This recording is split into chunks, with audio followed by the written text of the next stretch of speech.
I'm here to talk about the perspective I have on the Libertarian Party as a second-generation Libertarian. To help you understand my perspective, I want to share a few personal stories from my life and what each of them taught me about being a Libertarian and about being a member of the party. But before I do, oh look, my speech is skipping ahead of itself. Before I do, I want to give a bit of context on what it means to be a second-generation Libertarian in my situation, because any situation would be different. You know, what does it mean when my parents are Libertarians, and what does it mean that I am? So to be clear, my parents were Libertarian activists. They were objectivists who became Libertarians during the LP's founding. They were involved in the founding of the Libertarian Party of New Hampshire. They went to see Ayn Rand and Nathaniel Branden speak, and my dad used to drive Tony Nathan around to speeches in New England during the 72 Hospers campaign. My mother made dinner for Murray Rothbard when he would come into town to give speeches in New Hampshire. My dad would book him at local colleges and stuff. And my parents named my older brother Ragnar because they loved Atlas Shrugged. And my parents were homeschoolers. They were pagan. They were petition-gathering, Heinlein-quoting libertarian activists. Both of my parents ran for local government office as libertarians in the 1970s, and my mother convinced my grandfather, who was a World War II vet, to become a libertarian and run for Congress in 1976 as a libertarian. My dad ran for Congress in 1984, and my mother ran for governor in 1984 in New Hampshire. So this is the context I draw from when I say I'm a second-generation libertarian. My parents were activists. This is where I come from. This is what's in my blood, and I have tried to run away from it several times, and I can't. So this led to many experiences, some positive, some negative. And my topic today is the good, the bad, the ugly, and why to be optimistic about libertarianism. So here are a couple stories about what it's like to grow up in this environment, the tough experiences, how it impacted me, and why I'm an optimist. So my first story, maybe we can do this. The year is 1996, and I'm 9 years old, and it's election season in New Hampshire. I see the political ads on television, the signs all over people's yards, and one day I asked my mother, "Hey Mom, who are we voting for, Mr. Clinton or Mr. Dole?" And Mom looks at me pointedly and says, "Neither of them represent our interests. We're voting for Harry Brown." And, well, Harry Brown, that does it. I am a Harry Brown supporter, because my mother said it was a good idea. And Mom and I went to the polling place, the local school, on election day, and Mom went to cast her vote. And I went to cast mine in the kids' ballot box that was like right near the adults' polling place. And my ballot doesn't show Harry Brown. I walked out to the poll volunteer. She must have been 102 years old. And I say, "Excuse me," that face says to her, "Excuse me, but this ballot is missing my candidate." She let me write him in. Very nice of her. And I cast my vote. I'm very, very serious about being a Harry Brown supporter. And the morning that the election results came out, I grabbed a newspaper and I looked to see, did we have President Harry Brown? and I see the vote totals. We got Clinton, we got Dole, we got Perot. And Harry Brown didn't even get 1%. He got less than 500,000 votes that year. And that's when I learned that I was on the losing team. That's when I learned what it was like to be a political minority, because before that I had no idea that people didn't think like my family did. I assumed we all wanted whatever it was my parents wanted, to get the government out of our business, to get it out of our lives, to stand up against corruption and war and taxes. All I knew was bureaucrats were evil. I didn't really know what they were, but that's what my mother said, so of course that's what I believed. And why would we be on the losing team? It seemed like our ideas were good ideas. They seemed popular. How could they possibly be unpopular? So that's my first story. My second story is, let's see, what's the next? Okay. I'm going to leave the cute picture of me up for a minute. So it's 2003 now, and I'm 15 years old, and I'm in my second year of college, because homeschooling. And our president has just declared war with Iraq, and my friend's older brother signs up to go liberate Iraqis. He comes back with his leg liberated from his body. I began attending anti-war rallies in New England, and I began writing in a blog on LiveJournal about the evils of war and the idea that America could be terrorist too, for what is more terrifying than a campaign of shock and awe. I'm also taking an ethics class. Over the course of the semester, we debated about the origins and the differences between morality and ethics and legality, and I'm always the advocate against enforcing any of my moral perspectives. People tend to think I'm a moral relativist, but I just have very few moral absolutes that I feel compelled to make other people share. I was telling my classmates about the philosophy of self-ownership, and I tell them that it's immoral to use force to achieve social or political goals. And it was at this time that I found conservatives to be my enemy. They were Republicans, they were Bush supporters, and they were pro-war, they were anti-choice, and I was on the pro-choice side of a debate regarding abortion one day in class, and I said, once you've added government, once you've added a gun to the equation, you've taken away all moral choice. Morality cannot exist at the point of a gun. And, oh wait, hold on, slide. That's an Ayn Rand quote. But my professor told me after the debate, of course you're libertarian, of course you quoted Ayn Rand. But I didn't actually realize I was quoting Ayn Rand because my mother said that all the time. So it was just what my mom said. But this happens a lot when you're raised in the movement. You pick up a book like The Fountainhead or Man, Economy, and the State, and you start reading it and going, did I read this already? Because my parents already described all of this to me. I swear, Atlas Shrugged was like a bedtime story for me. So, in the summer of 2004, I spent time in New York protesting the war, and I volunteered on the Badnarik campaign for president, holding signs and gathering petitions in New Hampshire. This is a really awkward picture of me that I'm going to skip through really quick. Oh, God, okay, this is not working out, this whole slide thing. It's good because I look awful in this photograph, but it's me and Michael Badnarik in New York City, and I was wearing all white because peace, but I was this goth kid, so I felt very uncomfortable about it. I'm gonna skip to this picture because at least it's a better picture. It's my brother and I on my college graduation, and that's Ragnar. That's the guy who has to deal with that name. So anyway, campaigning for the Badnarik campaign was actually my first official Libertarian Party activism. But I was surrounded by liberals. I was surrounded by people who were protesting the war and the Bush administration, and they were talking about gay rights, and they were talking about smoking pot. And we marched together, Badnarik and Kerry supporters, against Bush in New York City on the last day of August in 2004. This is when I began to believe that the liberals, or the left, could possibly be natural allies to the Libertarian Party. I found people who felt just as strongly as I did, that war was wrong, that women's rights mattered, and that pot should be legalized. Sounded great. We just get along great. So, on to my third story. I was elected vice chair of the Libertarian Party of New Hampshire in 2006 when I was 19 years old. There's me. And I held that position until 2008. Hold on, pause this for a second. This ain't water. So during my time as vice chair, I wanted to get more young people involved in the party. But it was really hard. There were people who came to every monthly meeting that we had as the LPNH board, and they'd literally been there when they founded the party. They knew my parents very well, and when they were disappointed in me, they'd remind me that they knew my parents really well. And so these people really didn't like change. They didn't like coalitions, and they didn't like young whippersnappers coming in and trying to do new things or appeal to new people. So it was November of 2007 and into January of 2008 when Ron Paul was really making noise in the Republican Party, leading up to the New Hampshire primary. And I suddenly heard a conservative talking about anti-war, pro-privacy, being against the USA Patriot Act. This was really exciting for me, so I volunteered on his campaign.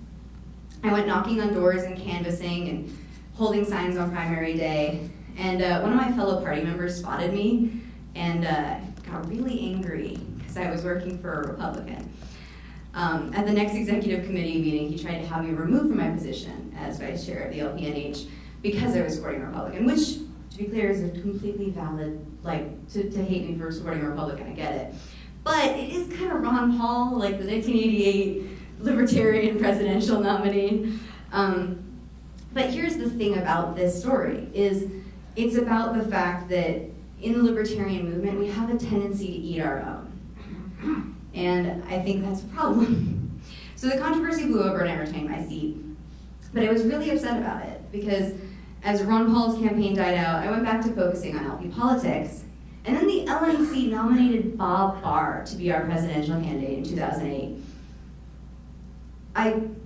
Bob Barr, this is the man who co-sponsored DOMA, who tried to ban Wicca from the US military, and who had been in favor of the drug war.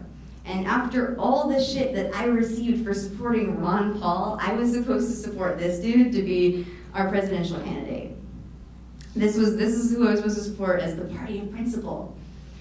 So I did what I'd been taught just a few months earlier, and it was time to eat our own. So I led the charge within the Libertarian Party of New Hampshire to refuse to accept the nomination of Bob Barr, to consider disaffiliation from the National Libertarian Party. We collected our own petitions for our own candidate, who would only be on the ballot in New Hampshire, but we're party of principle, so that's what mattered to us. That man's name, for the record, is George Phillies. He's the guy that we supported, if any of you know him. So it was a very noble cause, but it was fruitless, and it was a complete and utter waste of time, energy, and resources. To go out collecting petitions, the LNC is trying to collect petitions to get us on the ballot in New Hampshire with Bob Barr. My state party is trying to collect petitions to get George Phillies on the ballot. It was very fruitless, and I didn't run for re-election of vice chair that year. So this is the point that I gave up on the Libertarian Party. This is when I decided that for all of the noble things that were said, the party was a waste of time, of energy, and of resources. That it chewed up and spit out energetic young believers like myself, and left us bitter and resentful and cynical, and that liberty could ever be achieved in our lifetime. That was classic burnout. So these are 3 stories that kind of brought me down this rabbit hole of despair. And so, there's my Ron Paul revolution. I missed that slide. Oops. And God, I did a taxation is theft meme just for you guys. I did. This is Bernie Sanders and the bird, but the bird is telling him taxation is theft, and apparently my slides suck. This is why you shouldn't do your slides 20 minutes before your presentation. I'm going to go back to, let's see, that one just for fun. As I like to say that this is a sign of that you're a former LP state executive committee member when you get triggered every time you hear someone say Robert's Rules of Order. So, that really sums up my LP experience. So, this was where I was in 2008 in terms of LP politics. I was the child of activists who didn't know why we didn't have President Brown in 1996, but it started to become clear. It felt like we didn't even want to succeed. We were too busy tearing each other down or killing any coalitions. The major parties didn't even need to bother. We were not even on their radar. And I was tired of giving myself to this party. So there's this way of thinking called the crab mentality. I'm not sure if you've heard of it. It's this metaphor to articulate the idea that if I can't have it, neither can you. It's referring to a bucket of crabs and how when one crab tries to climb out, the others try to pull it back down in this useless king of the hill competition that prevents any of them from escaping. In humans, this is envy, this is jealousy, this is sabotage and competition, and we see it all the time, and we see it within the Libertarian Party. So, facing that, I gave up. To be clear, I'm still a libertarian, but I just figured I should find some other way to go about it. I didn't know any other activists doing liberty stuff outside the party, so I just got more involved in my community in general. I made friends who weren't libertarians, and I actually participated in a community that helped each other out when people got sick, or they had babies, or their house burned down. I know it's weird, by the way, that most people would say, they meet other libertarians, they get excited to meet other libertarians, but I grew up around libertarians, I was really excited to meet people who weren't. So it was a learning experience to walk away, to let go, and to just be free in a completely different way. Not because I wanted my freedom from the government, but because I decided to ignore the government's existence and stop being angry about it. I was avoiding it in kind of agorist ways by buying my stuff online or within community and simply avoiding the attention of government while violating its various laws. And this whole experience, that whole experience of stepping away, it healed my soul. So here's my 4th story. Okay, my slide thing is stuck in here. All right, there we go. So in 2011, I was spending a bunch of time in Las Vegas. I was gambling professionally, and I was taking drugs at nightclubs while dancing to electronic music. My roommate was a stripper who had never paid taxes. She didn't think of it as some fuck you to the government. She just lived outside that world where people had W-2s and filed 1040s. I'd always been an advocate for sex workers' rights in a less Puritan society in general, but I spent a lot of time with dancers and prostitutes and porn stars, and I saw that the devastating effects that the law had on these people's livelihoods. I started to realize that for all the avoiding of government we can do, we still sometimes need to stand up and fight against further regulation of our bodies and our lives, and we can't just hope the government doesn't notice us. Liberals were sort of my allies on this subject, more so than most conservatives. But so many were paternalistic and protectionist. They wanted to create new laws to protect sex workers. And many were advocating for that government intervention that made things worse. So I started talking with sex workers about these problems and how government wasn't helping. It couldn't help. They needed to be left alone. So this is when I started looking at non-party organizations that lobby for less government. I started spending some time with the Occupy Wall Street crowd, who I felt was slightly misinformed, but they had some good things. They were speaking out against crony capitalism. They were speaking out against bailing out the banks, and I was very happy about that. I'd already started supporting things like the Marijuana Policy Project and other organizations, but this is what I was looking for, is organizations and groups that individually fight specific laws and regulations to improve people's lives and to improve liberty. And I was really interested to see how much more effective they were when they're not this broad-based party. They're just these singular issue organizations. So,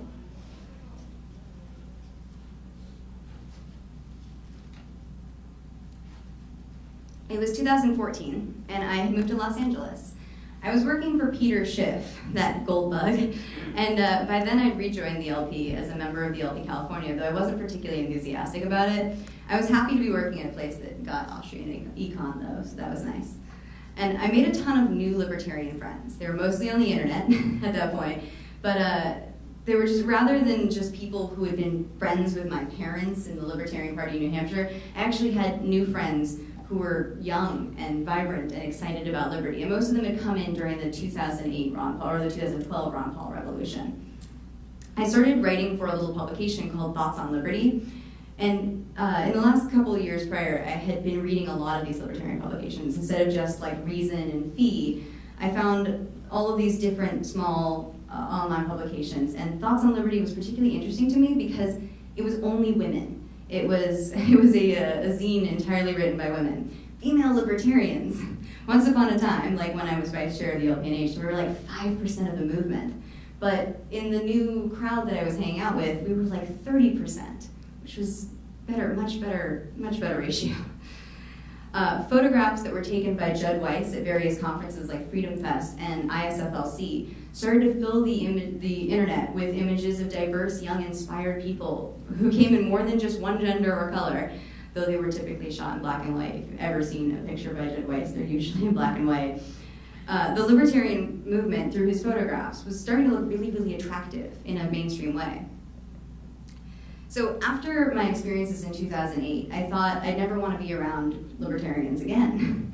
But here we were, trying to build something attractive. This was opening up a big tent of libertarianism and letting people in. This was about reaching those pro-choice, anti-war liberals I knew, and reaching those anti-NSA, anti-tax conservatives that I knew, and letting people bring their own flavors and their own variations, and just calling it a bigger movement with enough people to actually do the things we wanted to do. This was powerful to me because in the LP, we'd always been really shorthanded on volunteers and energy and resources, but here were these young college students and young people who were just interested in particular issues that brought them in, and then they became part of the larger movement. And this is when I realized that we had everything we need to succeed. So I've learned a lot of lessons in these 28 years as a second-generation libertarian. I've learned that we're on the losing team, and that's a heartbreaking morale killer. I've learned that the left and right each have ways they can be our allies, and I stand by the fact that libertarianism is neither a left nor a right philosophy. It doesn't mean we need to scare off potential allies on either side. I learned that by giving up on the Libertarian Party doesn't mean you stop being a libertarian. It just means you get less frustrated by it for a little time. And I learned that there are all sorts of organizations that are out there doing successful advocacy for liberty. And then I realized that we had everything we needed.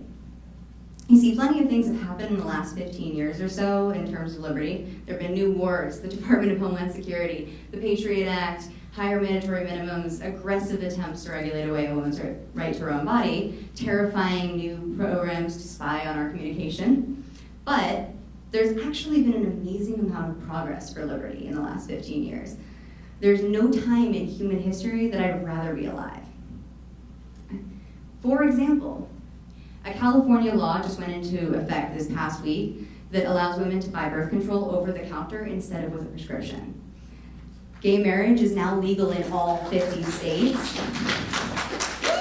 And because gay marriage is now legal in all 50 states, we actually see mainstream politicians talking about getting government out of marriage in the first place, which is excellent, and they weren't doing that before. Cannabis is now legal in some form in 23 states and DC, and 5 of them is just completely legal. Uber, Lyft, Airbnb are providing disruptive market solutions to entrenched union monopolies, and they're enabling easier access for people to get into these open app programs in an open app market.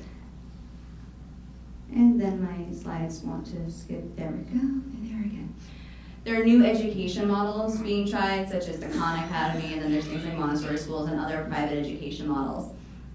We've got John Mackey from Whole Foods, who has been going around telling hippies about conscious capitalism, which I'm really excited about. WikiLeaks is working to make government more transparent.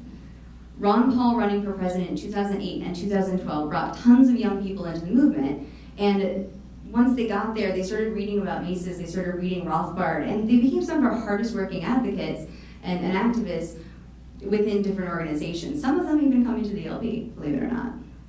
We have Chelsea Manning, who informed the American people of the military's abuses, and we have Edward Snowden, who informed the American people we were being spied on by our own government. We all have cameras on our phones now that allow us to record and upload videos of police abuses, leading to movements like Black Lives Matter, who create mainstream uproar over the police state.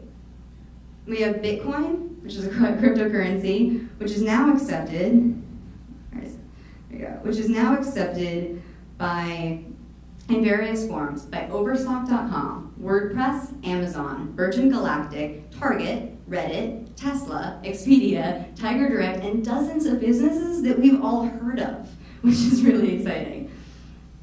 The darknet is starting to create safer ways for people to access recreational drugs until we achieve legalization, like Silk Road, and people are starting to write about the dangers of drug prohibition.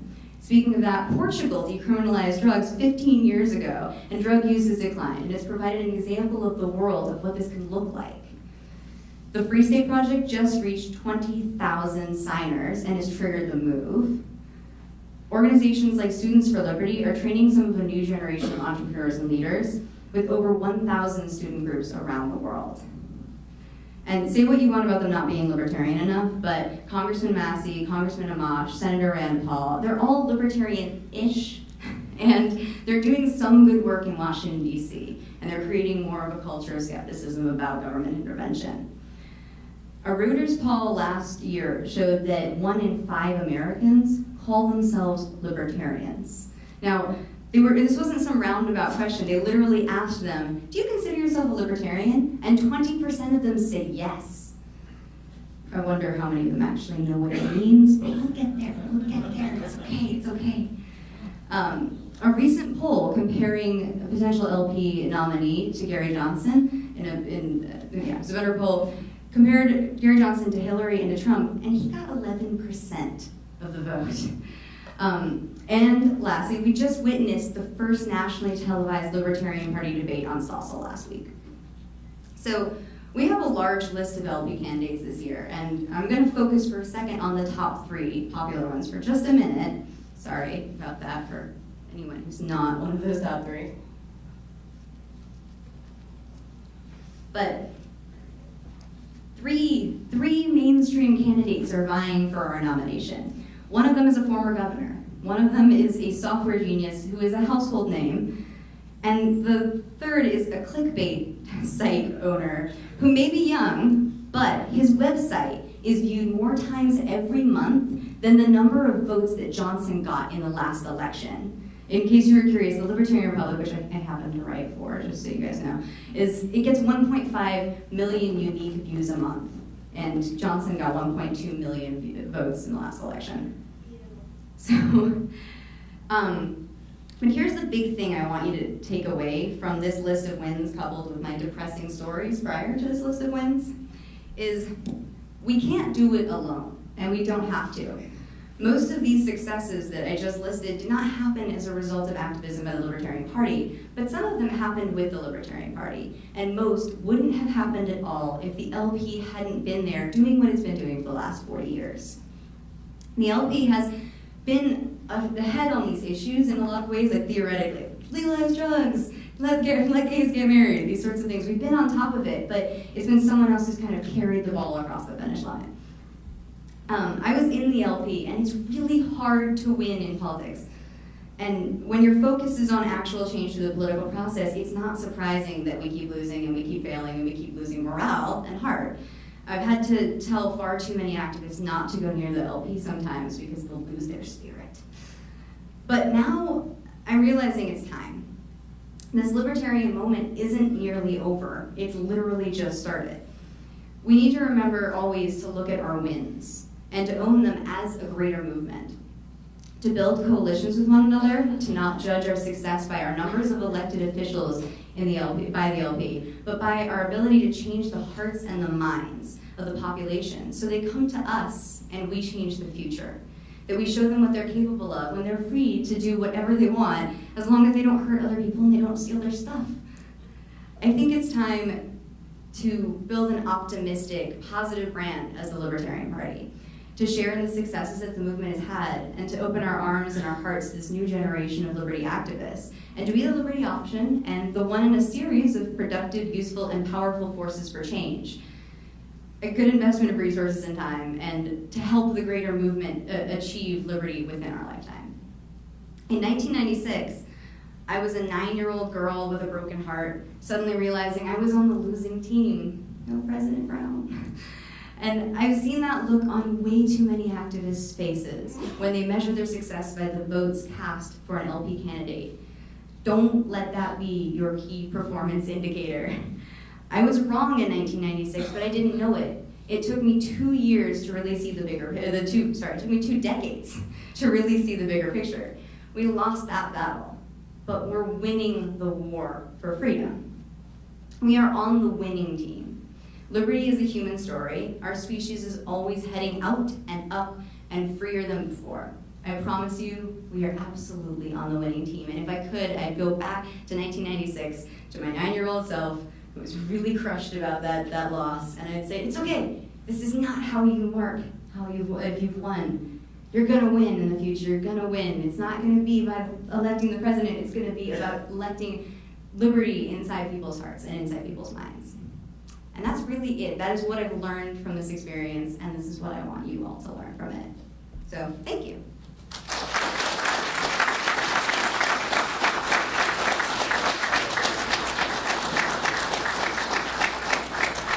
Should I be taking any questions or anything like that? Does anybody have any questions? Did I talk really, really fast? You will not care. No. Question authority, guys. Come on. There's a thing outside that says question authority. This is, I'm not an authority, so it's good. Look at that. Oh, sorry. You said quite a lot. I did, and I probably talked too fast. It's too fast for me to take notes. And as such, I did not even make an attempt to do so. So is there a summary of a lot of this stuff somewhere written down so that I may peruse it at leisure? Sure. And at the rate of speed at which I may actually digest it? Given that Absolutely. I am of a more advanced age than some and have, in essence, some ossification take place in my mind over years. To be honest, this is why I actually write for the Libertarian Republic instead of usually giving speeches. I think my actual drive didn't actually come through. There we go. So this is the reason I actually write, is because I prefer to source all of my material so you can all actually just click on things and make sure that I was actually accurate when I quote like numbers and things like that. But also because I recognize that I'm this chittery, fast little, I'm like a bird that just. So yes, I will actually probably be posting the transcript of this on the Libertarian Republic. And if you go to avens.me, avens.me, you can actually find a link to all of my writings, and I will include the transcript for this speech. Anybody else? I have a question for you. No, I don't. When you think back to your childhood, Mhm. growing up with these people that you didn't know would eventually be famous to people like us, what are some of the memories of those people in your home? So most of that was unfortunately when my brothers were kids, because I was born in the 80s, and by then, like Rothbard and everybody was off with the Rockwell doing their own thing, and my parents were disagreeing very much with their decision to kind of make libertarianism an alternative right philosophy. But I think that I occasionally hang out with people who are either, up and comers within the liberty scene, or people that, like Ron Paul actually is somebody that I worked with, who now people kind of see as this kind of big figure. And in like 1988, my parents were campaigning for him, and I suspect that somewhere there's probably a picture of like me being a baby being kissed by a politician, and it was probably Ron Paul. So I don't know. My memory of this is simply there's a bunch of activists out there that some people very much heroize, but sometimes we're actually just kind of dry, odd individuals. We're libertarians. We're weird, and they were weird too. That's really what to know about them. Actually, I had the pleasure before he died. I got the pleasure of getting to know Nathaniel Brandon pretty well, and Nathaniel Brandon was a really impactful person in the libertarian movement, especially in the 70s. And getting to know him, I mean, he was old and he was dying, and he passed away last year. But it was just such a treasure to get to know him and to be able to see I actually introduced my father to him, because my father had gone and seen him speak a bunch of times, but he'd never gotten to actually sit and talk with him. I think he'd gotten to shake his hand, he was just a fanboy in the 70s going, oh my God, Nathaniel Brennan, I love your work. And I got to introduce him to him when they were both old men. and I think it was really powerful for my dad to get to sit there and be like, oh, I get to actually like hang out with this guy. And so that was really powerful for me, is to be able to do that for my dad. Yeah. Anybody else? Cool. I'm gonna give this up to Chris.